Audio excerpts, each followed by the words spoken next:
وہ ہستی جو چاہے تو بندے کی تقدیر کو بدل کے رکھ سکتی ہے، ایک لمحے کے فیصلے میں ایک شقی کو سعید بنا سکتی ہے، اور ہم آج اس مالک الملک کے دربار میں آئے بیٹھے ہیں۔ اس وقت کی اہمیت کا اندازہ آپ خود لگا لیجئے۔ اس دنیا میں مختلف چیزوں سے نفع اٹھانے کے طریقے مختلف ہیں۔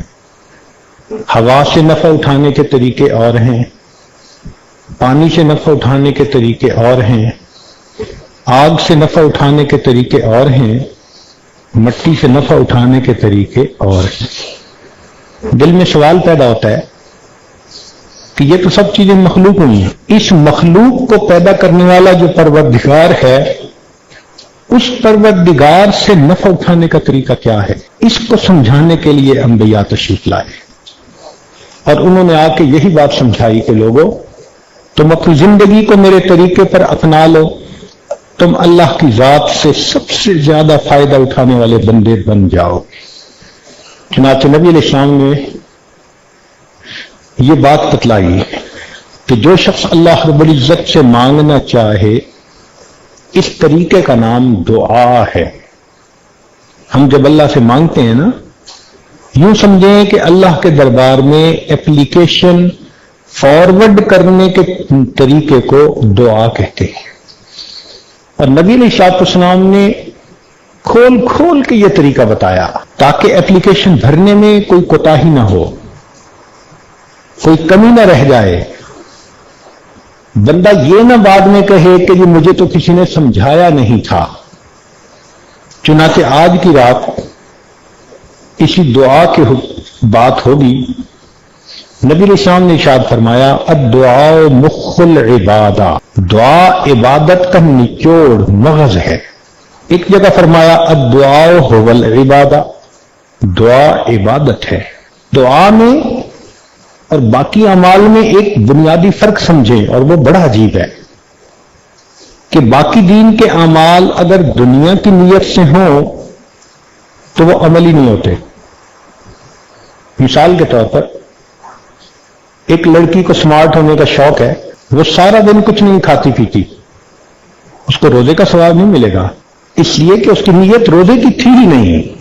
گو اس نے صبح صادق سے لے کے غروب آفتاب تک کچھ نہیں کھایا، کچھ نہیں کیا، عمل روزے والا کیا، ثواب نہیں مل سکتا، نیت نہیں تھی۔ اسی طرح اگر دنیا کی نیت ہو کہ انسان دنیا کی واہ واہ چاہتا ہے، اس لیے کسی کو صدقہ خیرات دیتا ہے، اس کا ثواب کوئی نہیں ملے گا، نیت میں دنیا تھی۔ تو باقی تمام اعمال اگر دنیا کی نیت سے کر لیے جائیں تو ان کا ثواب ختم ہو جاتا ہے۔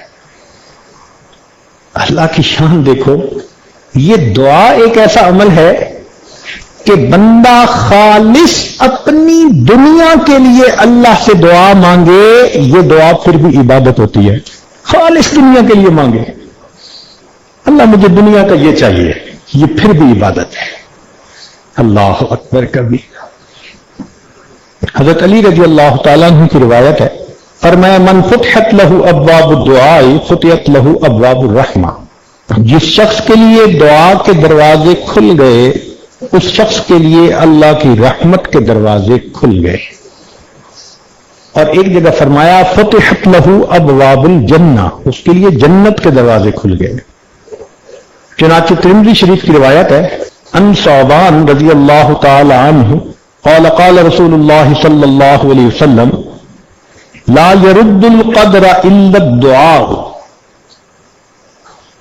کہ تقدیر کو نہیں بدل سکتی مگر دعا، ولا يزيد في العمر الا البر، اور عمر میں زیادتی نہیں ہوتی مگر نیکوکاری کی ساتھ۔ وَإِنَّ الرَّجُلَ لَيُحْرَمُ الرِّزْقَ بِالذَّنبِ يُصِيبُهُ، اور انسان کو جو رزق ملنے والا ہوتا ہے اپنے گناہوں کی نحوست کی وجہ سے وہ اس رزق سے محروم کر دیا جاتا ہے۔ تو ہمیں جو پریشانی آتی ہے نا، وہ اصل میں ہماری اپنی کوتاہیاں ہوتی ہیں۔ قرآن مجید میں اللہ تعالیٰ نے فرمایا ما اصابکم من مصیبت فبما کسبت ایدیکم،